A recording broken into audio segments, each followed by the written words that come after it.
Hello and welcome to this week's video. So today we're going to have a look at those 70s photo novels. Now these are a bit of a weird peculiarity that came out in the late 70s, 78, 79, just before the advent of home video. We've got about 20 or so to go through, plus some Star Trek ones as well.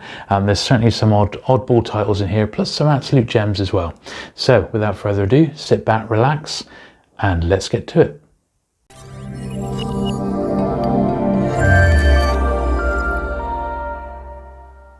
So here we have the first of the photo novels that were actually published under the photo novel banner. There's quite a few of these, and this is perhaps the most common one of all, and that's the photo novel to Close Encounters of the Third Kind. For some reason, this must have been a massive seller. This first printing here is March 1978, and the whole thing about photo novels is that these were well before the days of home video. So the only way that you could relive a film if you really enjoyed it was to either go and see it again at the pictures, or read the book of the film, or one better, read the phonovel of the film. And that's why these became a thing. And this is a really good one, and it certainly was the closest thing you could get to experiencing the original movie. And they did a really good job on this particular one. Some of them I've got like this one, for example, has got a little behind the scenes section, which is pretty good, all things considered. You don't sort of expect that, so that's really excellent. So that's the first one, and then another one, which was another super popular movie of the time, which was Grease. And quite how they managed to get this into a photo novel, I don't know, with all the songs in there, but there they are. And this one is highly sought after by fans of the movie. Grease is still super popular today, and there's not a lot of memorabilia for it, and this is certainly one of the bits that people like to get their hands on. June 1978. So that's the original Grease. This one, yeah, that one hasn't got any behind the scenes, but it has got a bit of the animated end in there, which is cool. So that's Grease. Not a best of copies. These photo novels are really difficult to get hold of in nice condition, because they were read to death, you know. Now this is a typical example of a photo novel in that it was an absolutely very forgettable movie, shall we say. Heaven Can Wait.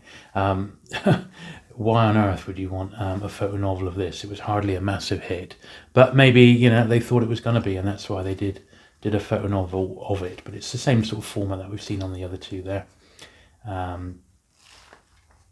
Yes, not the greatest entry, but, you know, for the sake of completeness, we've got it in there.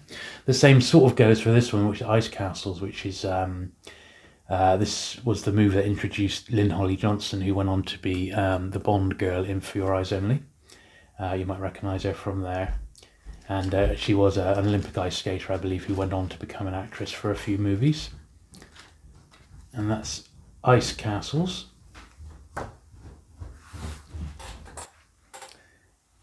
Next one we've got here is Invasion of the Body Snatchers. So that was an interesting choice, because it wasn't one that would have necessarily been a kids' movie. This was an 18 when it came out. Donald Sutherland, Leonard Nimoy. Really good adaptation of the movie there. Quite a complicated plot in that, so I'm surprised. That is quite an interesting choice for a photo novel. Once again, that's one that seems to turn up quite often, so I don't think it's that rare, that one. This one's sought after, as you can imagine. It's the photo novel to Lord of the Rings. This was the 70s adaptation, which they just adapted the very first book in animated form. And that movie itself has its fans. Once again, April 1979, this one. And yeah, this is highly sought after by Tolkien collectors. You see, they did a really good job of that. I think animated lends itself very well to the format. Next one was a comedy, Love at First Bite, George Hamilton film. Not a great copy of this one, but it is a UK one, so it was distributed in Britain. Some of the other ones mentioned there. I haven't quite got all the official photo novel ones. I'm missing the adaptation of the movie Hair. And I think there may be one other that I'm missing as well. Nightwing, It's another sort of semi-like shock movie. Once again, a very odd choice. Look at that there. It's actually got a sticker inside. So obviously there was a misprint there, and they've had to correct it with a sticker inside, rather than reprint the whole run. That's Nightwing. And this one's a really good one. It's the Fotonovels of it says the best of Rocky and the complete Rocky 2. So basically, the first Rocky movie is over 2 hours long, so they haven't done the full movie, but they did do the full one of Rocky 2, which basically carries on right on from where Rocky 1 left off. And these are really excellent, really good way to relive the film. There we are. It's just the end of Rocky 1, and then it leads into Rocky 2 right after the fight. Excellent, excellent stuff. And there's some of the other ones in the range. I said I haven't got Hair. It's one on my wants list to get. Don't think I've got the pink. No, I haven't got the Pink Panther one. That's Rocky and Rocky 2. That's another weird choice, which is Americathon 1998. However, obviously it wasn't 1998. So it's set in a future America. Once again, awful film. Weird choice for a photo novel, you have to say. August 79. Whoever actually made the choice of titles, well, they didn't do a very good job, in my humble opinion. The Champ. So whether this is on the back of Rocky or not, but another interesting photo novel. Some well-known faces there.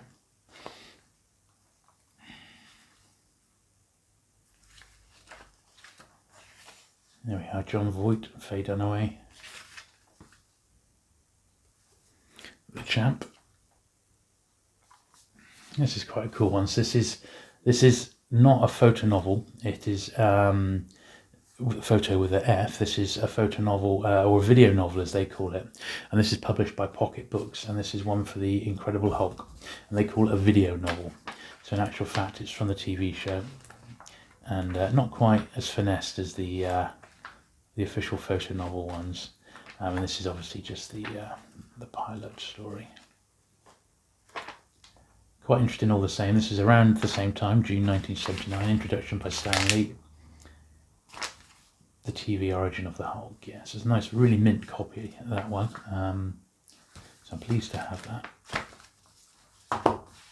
And we've got Mork and Mindy. So this is Pocket again, and this is another video novel. Old Robin Williams there.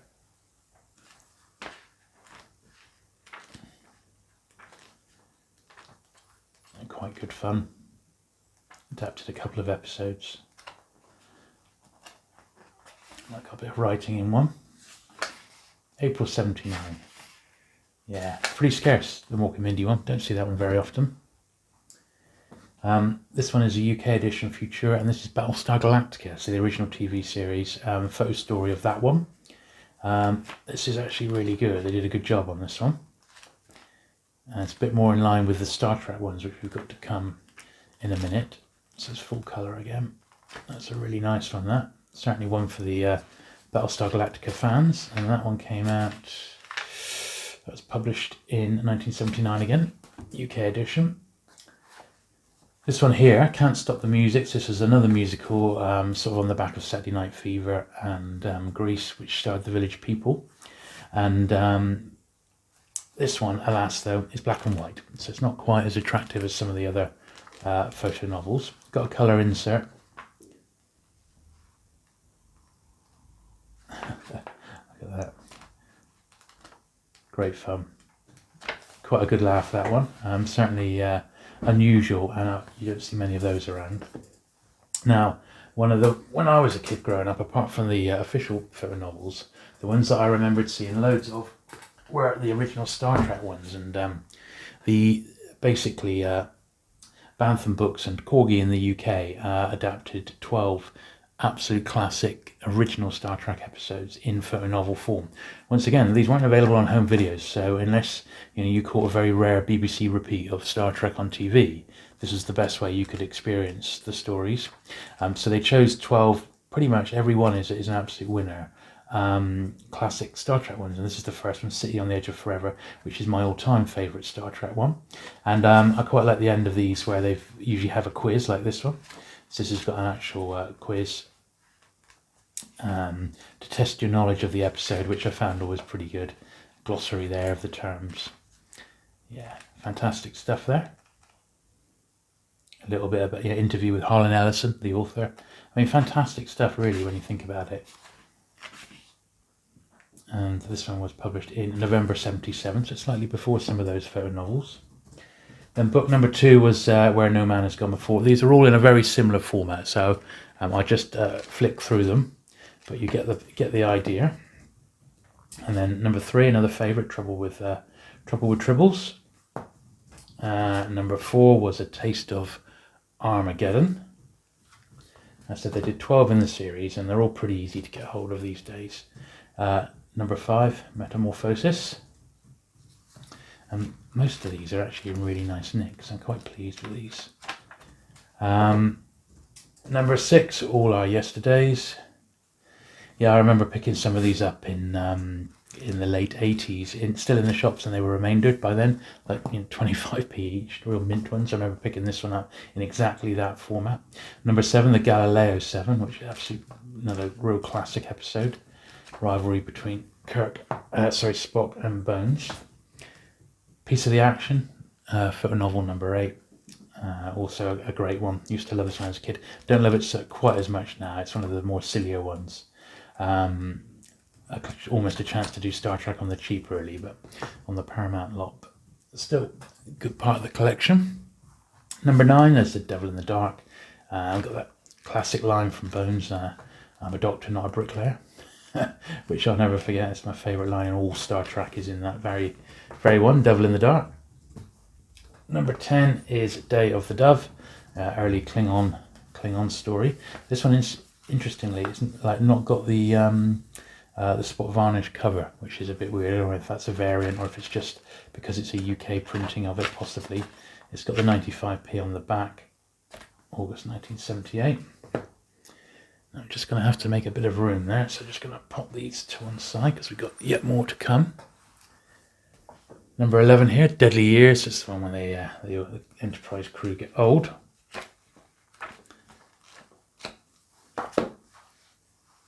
And then we've got the final one of the Star Trek series, which is number 12, Amok Time. That's again another classic book. That was sadly the very last one, which is a shame. Got the quiz there.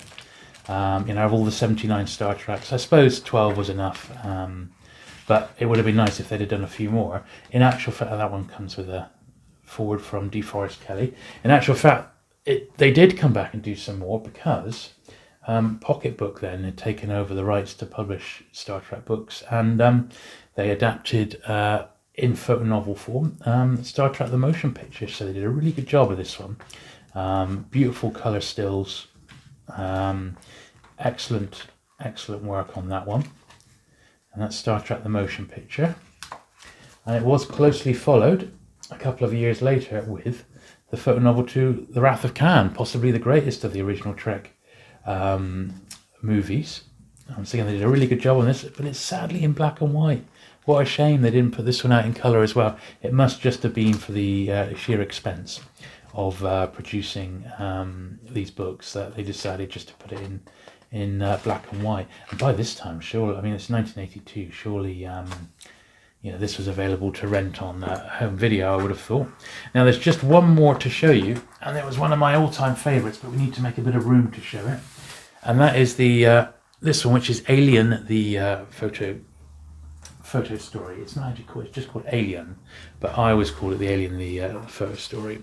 And it's much bigger, as you can see, compared to a normal book. It's A4 format or even larger, and this has got the full illustrated story of Alien, and it is absolutely fantastic. So this one comes highly recommended. If you're a fan of the movie, this is definitely the book to get. It might cost you a bit to get a really nice one these days, but it does come recommended. You have to bear in mind these books now are 40 years old, these late 70s books, so they are starting to age and show their wear. However, with a bit of luck and perseverance, you'll get yourself a copy of this one. And this is also 1979. So 78, 79 seems to be the year of the photo novel. So there you go. I hope you enjoyed having a look at these weird 70s photo novels.